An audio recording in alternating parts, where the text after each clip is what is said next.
Hello, welcome to Michelle Sews Again. I'm Michelle. Today's reveal day, so I'm going to share with you the collaboration that I did with Sara from Naughty Gnome Crafts. If that sounds interesting to you, then please stay tuned. Okay, so as you may know, I have a goal this year to have one collaboration every month for the whole year, because last year when I was doing my top 25, I realized that a lot of my top makes came from either a challenge or a collaboration. So I decided I wanted to do one of each of those every month to help me get out of my comfort zone, do some things I wouldn't maybe necessarily do if I was just left to my own devices. So I am doing a collaboration every month. The way that the collaboration with Sara came up is I was watching her Make 9 video at the beginning of the year, and she mentioned that she wanted to make a wrap dress. And I've been on the fence about a wrap dress, to be honest with you. Every time I watch a video of somebody reviewing one of the fabulous wrap dress patterns that's out there, and they look amazing in it, everybody says a wrap dress is flattering on every body type. I was very skeptical that that was a true statement, especially looking at some of the wrap dress styles. So the way that they're constructed, the way that they fit, the way that they wrap. I don't believe that every wrap dress is flattering on every body type. But I was curious, and I did want to make at least one for myself, just to know, is it gonna look good on me? So because Sara had this on her Make 9, I reached out to her and said, hey, I've been wanting to make one. I don't have one on my Make 9, but because you have one on your Make 9, what do you think about partnering up and doing a collaboration? And she was all for it, of course. So if you're not already watching Sara, I know I talk about her a lot on this channel, but I just think she's so delightful. She's got very good skills when it comes to sewing, and we have different styles, but we still inspire each other, which I think is really fun. And I just love her personality. And I got to meet her in person earlier this month, which was really special. And so, yeah, I was excited to do this collaboration with her. And I hope that you will enjoy what we've both made. I have gotten a sneak peek at hers, and it came out gorgeous, of course, and looks amazing on her. So if you haven't already watched her video, after you watch mine, please, I'll put a link in the description box to her video, so please pop over and check her out. All right, so what we decided to do was, obviously, already mentioned, we both decided that we wanted to do a wrap dress. So we both picked a wrap dress pattern, but we didn't pick the same wrap dress pattern. So I'll let her reveal which pattern she chose on her channel. I actually have several wrap dress patterns in my collection that I've already bought and paid for. And I was really struggling trying to figure out which one I should make. They all had pros and cons, and I couldn't figure it out. And so Sara and I were messaging back and forth, and she told me which pattern she was going to do. She was asking me which one I was going to do, and I couldn't make up my mind. I told her what all my options were, and she zeroed in right away and told me that she thought that the best option out of those for me would be the WILDWOOD wrap dress from Sew House 7. So that's what I did. All right, so if you're not already familiar with it, let me give you a little description about it, and I'll put some line drawings in right here. It is a shawl collar wrap dress. It's got a slim fitting skirt. It has waist and shoulder darts. It's got really nice pockets at the waist. And it's got a detachable belt. It's like an obi belt. The belt is really cool. There are 2 sleeve options and 2 hem length options, so you can mix and match. There's a shorter kind of a cap sleeve, and then there's a little bit longer of a dolman sleeve, and then there's a just below the knee and a mid calf length. Well, depending on how tall you are, because you'll see I made the view A, which is just below the knee, but it came to my mid calf. It is rated as intermediate, and that's really due to the construction of the collar and the hem facings, and I'll get to that in a minute. The sizing, they have two different size buckets. The first one is 0 to 20, and then there's a curvy size range 18 to 34. The finished measurements for the Missy size, bust is 36 inches to 52 inches, waist is 28.5 to 44.5. For the curvy version, the 18 to 34, the bust ranges from 49 inches to 67 inches, and the waist ranges from 42 inches to 62.25. So a pretty decent size range there. Based on the body measurement chart, rather than the finished garment chart, I made the size 24 because the measurements for the body measurement chart were pretty much my measurements exactly. And I don't feel like I do well when I choose finished measurements because I don't give myself enough ease. So I figured this time around, let them pick my ease for me. So that's what I did. I made the curvy size 24. From a fabric recommendation perspective, they recommend linen blends, dress weight linens, cotton lawn, cotton ikat, dress weight cottons with a soft hand. And your yardage requirements obviously are going to depend on the width of your fabric and the size and view that you make. It's a pretty wide range. It's going to range anywhere from 3.5 yards, that's the least amount that I saw on the charts, all the way up to 6 yards. The version that I made, I had 54-inch fabric. The size that I made, the view that I made, I used a little over 4 yards, like a 4.25 yards. And I bought this, I don't think I even have any, I don't even have any scraps left. I used a linen look, a white linen look fabric from Joann's, and it worked out perfectly. And I will talk about the dyeing at the end. The only notions that you need for this are a hook and eye, one button, and you're not even going to sew a buttonhole, you're going to use a button loop, twill tape, and fusible interfacing. That's it. So the notions are pretty easy. Adjustments. So I did make a fit muslin of just the bodice and the skirt. So I didn't do any finishings. I didn't finish the shawl collar. I didn't finish the sleeves. I didn't put the pockets in or do the hem facing. I literally just did it for fit. In fact, the skirt was so short it barely covered my bum. I made it out of a sheet. I just wanted to make sure that everything fit. And I was actually, I couldn't tell if I was gonna like the way it looked yet, but I knew that it was gonna fit.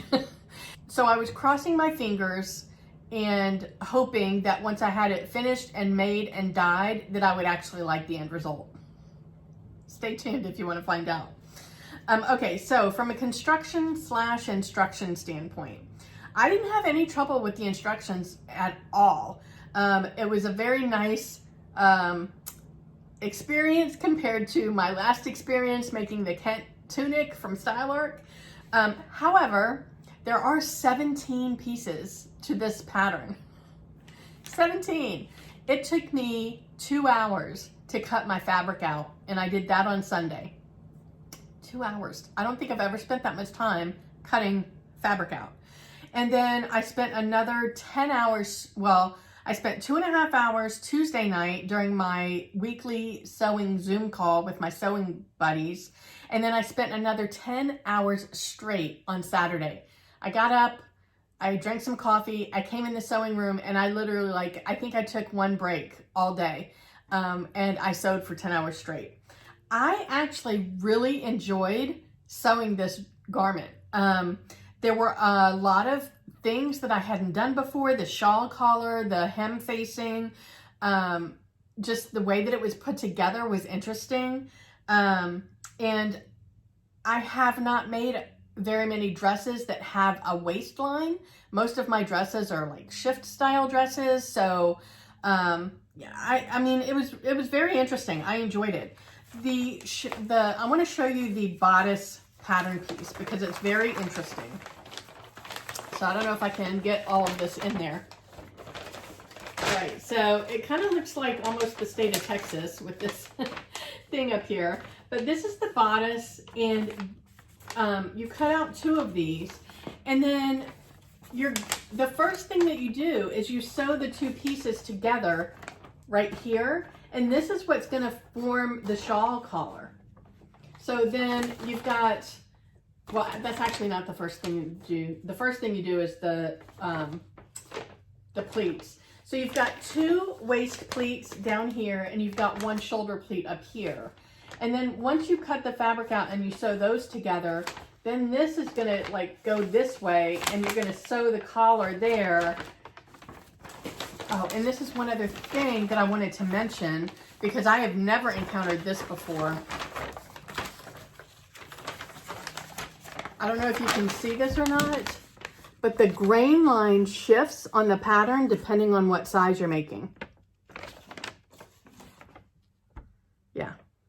And then the hem facing was interesting, because you sew the hem facing to the front of the skirt, and then you sew it on the sides, and then when you flip it over, then you stitch it at the bottom, and then when you flip it over, it like makes these nice mitered corners. It's just really, I know I've seen that in other patterns, but I've never done it myself yet. So that was kind of cool. So yeah, the construction of it, although it was very time consuming, it was not very difficult. The shawl collar, you do a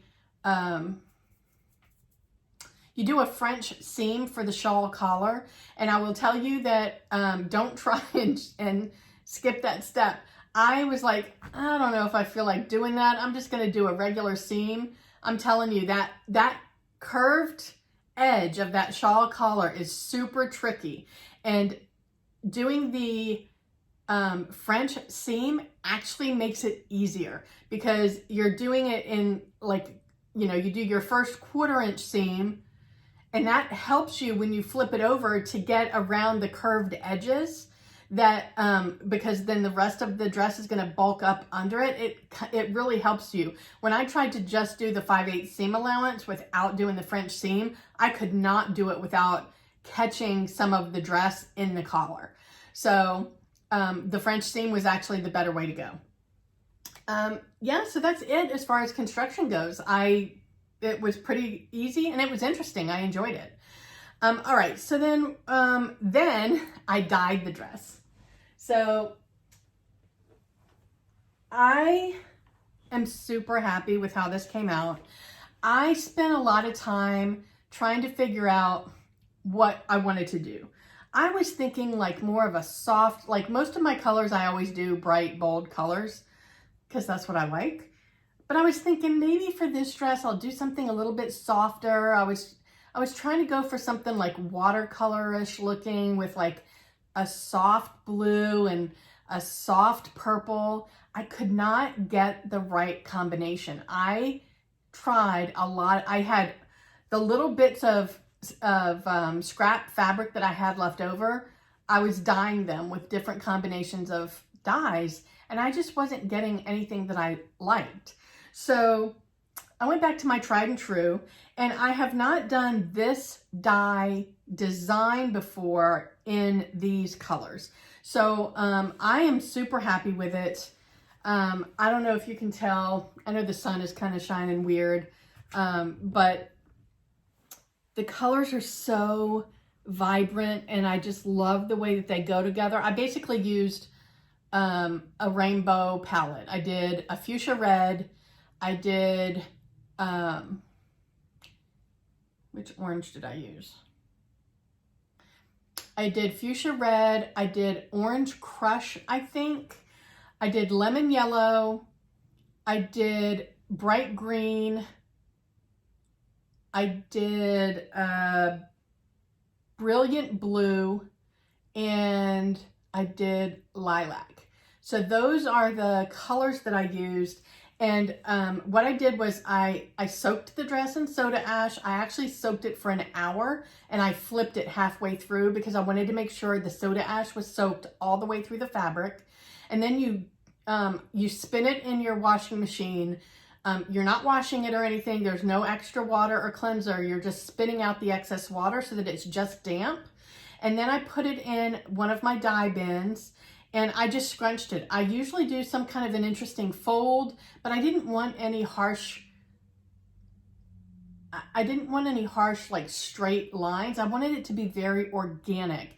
So I put it in the bin and I did really high peaks and valleys. So I scrunched it, but not little tight scrunches like you see a lot on tie-dye. I did really soft, like big fluffy scrunches. And then I just sprinkled my dye kind of randomly. Actually, that's not true. I did it on a diagonal. I did the colors randomly, so they weren't like in a Roy G. Biv order, but I did them at a diagonal in the bin, and then covered it with ice, covered it with some more soda ash just to be on the safe side, and then I let it sit for 24 hours. And I am thrilled with how it came out. I think the colors are really vibrant. I'm really actually, I love the way that it kind of came out orange and green on one side, and then blues and purples on the other. And then the skirt is like the fuchsia red and the purple and the blue. And then on the back side, it has like, you can see where I went like at an angle, that those oranges and yellows. And then, don't know if you can see. And then the purples and the blues. I'm so thrilled with how it came out. All right, so now I'll insert a little twirl of me wearing it. I've styled it here with my black strappy wedges and my beautiful fuchsia pork pie hat that Mari made for me from Inspired Leather. I will link her Instagram account in the description box, and you can go and check her out in case you're interested in buying a hat of your own. I was not optimistic that I was going to like the way that this looked on me, which kind of bummed me out because I did enjoy sewing it so much, and I did spend so much time sewing it, it kind of bummed me out that I wasn't optimistic. I was hoping that the color palette would help make a difference, and I have to say, you guys, I'm kind of happy with it. I think that it looks good. I wouldn't say it's the most flattering dress on me, but I don't think it's unattractive on me at all. And I definitely will wear this. I will wear it for like special occasions or a dinner out. I won't wear that as a casual dress. Like a lot of my dresses I'll just throw on with sneakers. That one I wouldn't do that just because it's more form-fitting, and I don't find that to be comfortable for casual situations. But I do love it. I do think that I look nice in it, and I'm really happy with it. I think that I am really happy with the fact that there's not a zipper, there's no buttonholes, which means that as I lose weight, I will be able to adjust it more easily than if it had one of those other closure types. So I do think that going forward, I will get happier and happier with the way that this dress fits me. So I would definitely recommend this pattern if you think that you are interested in a wrap dress. Just know that it's going to be a little bit of a time commitment. Maybe you're a faster sewer than me and 13 hours, actually 15 with cutting it out, it won't take you that long. But if you are not a fast sewer, just know it's going to be a little bit of a time investment. You might want to spend like a little bit of time every night on it, you know, a half an hour here, an hour there. But I think that you'll be pleasantly surprised with it as well. I've seen so many gorgeous versions of this on Instagram. So go and check out WILDWOOD Wrap Dress on Instagram and see all the other beautiful versions. Tell me what your thoughts are. Tell me what you think about it. Have you made the WILDWOOD wrap dress? How do you like it? Did you have any issues with the instructions? What about that shawl collar? Isn't that interesting? So that's it for me, guys. If you enjoyed this pattern review, I'll link to my pattern review playlist here so you can go check out other things that I've talked about. And wherever you are, I hope the weather's amazing. I hope you're able to get some sewing in, and I will talk to you next time. Bye.